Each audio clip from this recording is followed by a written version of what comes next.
자, 이구로 돌았습니다. 네, 반칙을 선언을 했습니다. 네. 자, 정성용. 이 정성용 선수의 장점 중에 하나가 킥이 상당히 멀리 가거든요. 네. 자, 곽태비와 이정수 그리고 김정호.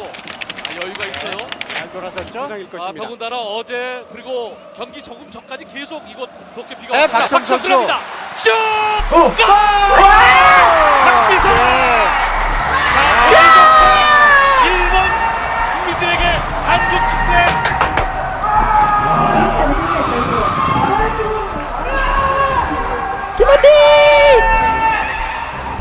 대한민국과 일본의 숙명적인 경쟁 구도의 한일전은 그 어떤 경기보다도 가장 중요한 경기입니다. 대한민국이나 일본이나 본래의 실력과 상관없이 무조건 승리해야 하죠.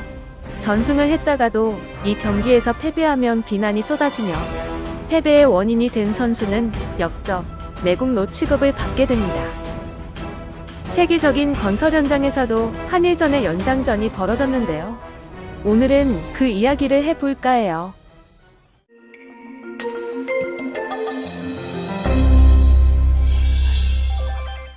(1992년) 말레이시아 정부는 2020년 선진국 진입을 목표로 비전 2020이라는 국가개발 계획을 수립하게 됩니다.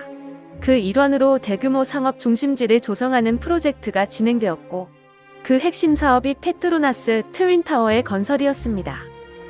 미국 시어스타워의 높이를 10m 갱신하며 세계 최고층으로 등극한 이 건물에는 말레이시아 열대우림 기후 속에서 27개월을 보낸 삼성물산건설인의 땀과 혼 그리고 열정이 담겨 있습니다. 이 건물은 2003년 10월 17일 타이페이 101에게 자리를 내주기 전까지 세상에서 제일 높은 건물의 칭호를 유지하였고 타이페이 101의 완공 이후에도 세계에서 가장 높은 쌍둥이 건물이라는 칭호를 유지하고 있습니다. 페트로나스 트윈타워는 삼성과 극동건설이 컨소시엄으로 참여했습니다.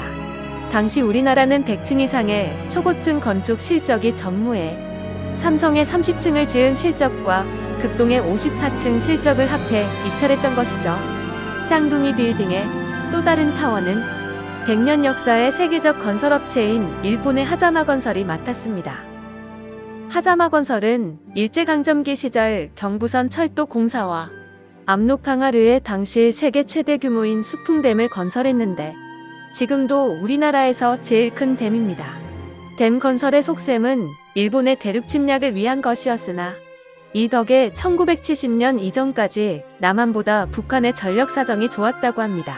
페트로나스 타워가 한일전의 양상을 보인 배경에는 말레이시아 마하티르 총리가 조기 준공을 재촉한 것이 결정적이었는데 말레이시아 측은 쌍둥이 빌딩을 쌍값으로 빨리 짓기 위해 한일 간의 민족 감정을 이용한 것으로 유명합니다. 건물이 20km 밖에서도 눈에 띄도록 높게 짓자고 한 마하티르 총리의 제안으로 최고층 욕심에 6번이나 설계를 변경한 끝에 452m로 만들었다고 합니다.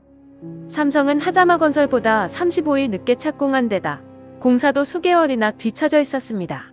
그러나 삼성은 말레이시아 측이 제시한 33개월을 6개월이나 단축해 1996년 6월 27개월 만에 92층 공사를 마쳤습니다. 마하티르 총리는 한국인들의 성실성에 크게 감명받았다며 6개월 공기 단축과 성실 시공에 대한 대가로 1,500만 달러의 클레임액을 돌려주었다고 합니다. 일본 하자마 건설이 한 개 층을 올리는데 평균적으로 일주일 걸리는 상황에서 한 달이나 늦은 삼성물산이 27개월에 불과한 공기를 맞추기 위해서는 더 빠르게 층을 올리는 수밖에 없었습니다. 삼성물산은 일본보다 빨리 그리고 공기를 맞춰서 건물을 올리기 위해 4, 5일에 한 층을 올리는 공정계획표를 작성했습니다. 이를 위해 셀프 클라이밍 폼이라는 공법을 도입했는데 이전에는 이 폼을 크레인으로 들어 올려 장착해 시간이 많이 지체되었습니다. 삼성물산이 전세계 최초로 이 초고층 공법에 도입한 방식은 타워 크레인 없이 각각 10마력 용량을 가진 11대의 펌프로 거푸집을 자체적으로 들어 올리는 것이었습니다. 이 방법을 통해 타워 크레인의 양중 부하와 사용 빈도 경감, 그리고 공정 단축이라는 두 마리 토끼를 잡을 수 있었죠. 거푸집에 콘크리트를 옮기는 방법도 개선했습니다. 당시 하자마 건설이 사용한 방법은 윈치 운송법으로 콘크리트를 담은 통을 중간쯤까지 올린 뒤 다시 펌프를 통해 타설 지점까지 압송하는 방식이었는데, 이 방법은 안정적이었으나 매번 통을 채우고 옮겨야 하는 등 시간이 오래 걸렸습니다. 같은 방법으로는 삼성물산이 시간을 단축할 수 없었고, 삼성물산은 대신 펌프 압송법으로 시선을 돌렸습니다. 펌프 압송법은 펌프에 고압을 가해 콘크리트를 한 번에 이동시키는 방법으로 무엇보다 빠른 것이 장점이었지만 높이의 한계가 있어 초고층 건물에 활용하는 데는 제한이 있었습니다. 수백 미터 이상 콘크리트가 올라갈 만한 압력이 필요했죠. 압력을 해결하기 위해 삼성물산은 독일 펌프 업체와 접촉합니다. 그리고 마침내 철골 구조물을 제외한 380m 높이의 최상층까지 한 번에 운송할 파이프를 설치하는 데 성공했고, 홍콩 센트럴 플라자 건설 때 수립한 340m의 최고 기록을 40m나 갱신했습니다. 이처럼 삼성물산이 다양한 공정으로 속도를 높인 가운데 일본 하자마 건설은 치명적인 문제를 발견하게 됩니다.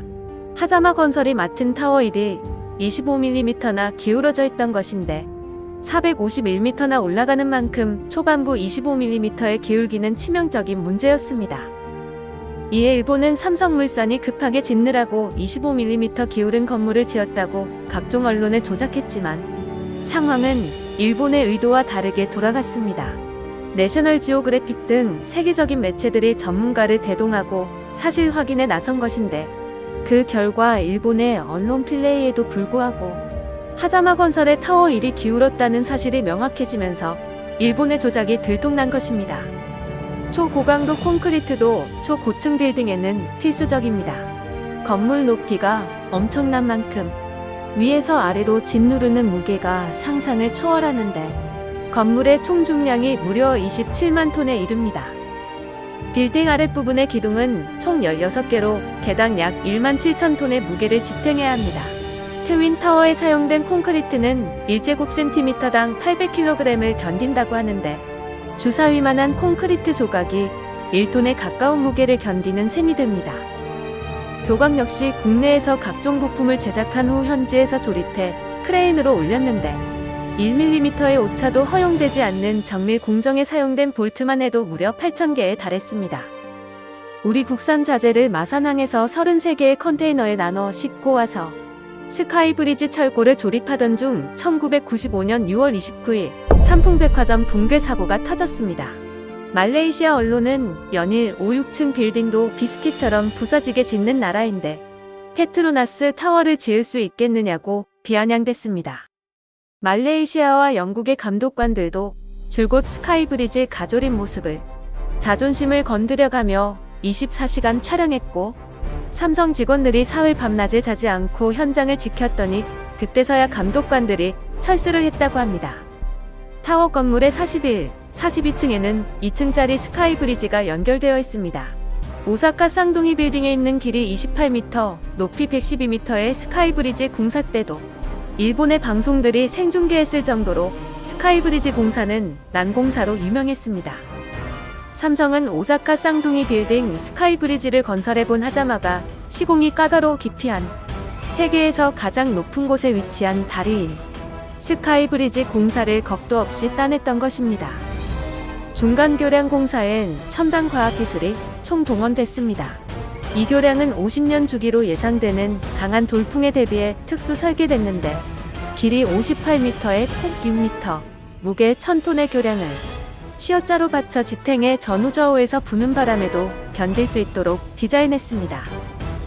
삼성 직원들은 87층에 피너클 첨탑을 설치할 때 감독관의 승인을 받지 않고 슬쩍 1인치 철판을 받쳐 놓았는데, 그 이후로 쿠알라룸푸르 관광을 할 때 한국인 관광 가이드들은 한국이 일주일 빨리 공사를 끝냈다는 설명과 더불어 한국이 시공한 타워가 일본보다 1인치가 더 높다고 안내한다고 합니다.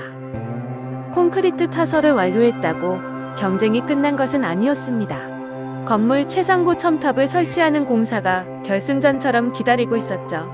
이 첨탑을 세워야 세계 최고층 높이 452m에 도달할 수 있었습니다. 한일 양국 기술자들은 마지막 관문에서 이겨 진정한 승리자가 되기 위해 다시 전열을 가다듬었습니다. 이 공사의 핵심은 용접이었는데 일본은 자국에서 베테랑 용접 기술자를 긴급 공수했고 공법을 변경하면서까지 무너진 자존심을 되세우기 위해 안간힘을 썼습니다. 삼성물산도 설날 휴가도 반납하고 전 직원이 현장에 상주했습니다. 마지막 며칠은 88층 꼭대기에서 식사를 해결하면서 72시간을 뜬 눈으로 공사에 몰입했습니다. 마침내 1996년 3월 6일 새벽 피나클 첨탑 설치가 완료됩니다. 일본보다 10일 먼저 세계 최고 높이에 도달한 것입니다. 공사가 완료되는 순간 두 대의 크레인에서 승리를 자축하는 버저가 백고동처럼 길게 울려 퍼졌습니다. 착공 이후 준공까지 현장은 전 세계의 큰 주목을 받았습니다. 각국 관계자, 기업인, 언론인 등 1000명 이상의 방문자들이 현장을 견학했습니다. 지상 177m 높이의 스카이 브릿지 리프팅 행사는 미국의 CNN이 생중계할 정도로 전 세계의 이목이 집중되기도 했습니다. 페트로나스 트윈타워의 성공적인 완공은 말레이시아인의 가슴에 자긍심을 심어줌과 동시에 대장정을 마친 한국 기술자들에게도 큰 명예와 영광이었으며 전 세계의 기술 한국의 자부심을 드높이는 계기가 되었습니다. 세계 건설사의 기념비적인 금자탑으로 기억되고 우리나라 건축사의 심기원을 이룩한 쾌거였습니다. 좋아요, 구독, 알림 설정은 사랑인 거 아시죠? 시청해주셔서 진심으로 감사드려요. 더 좋은 영상으로 다시 찾아뵐게요.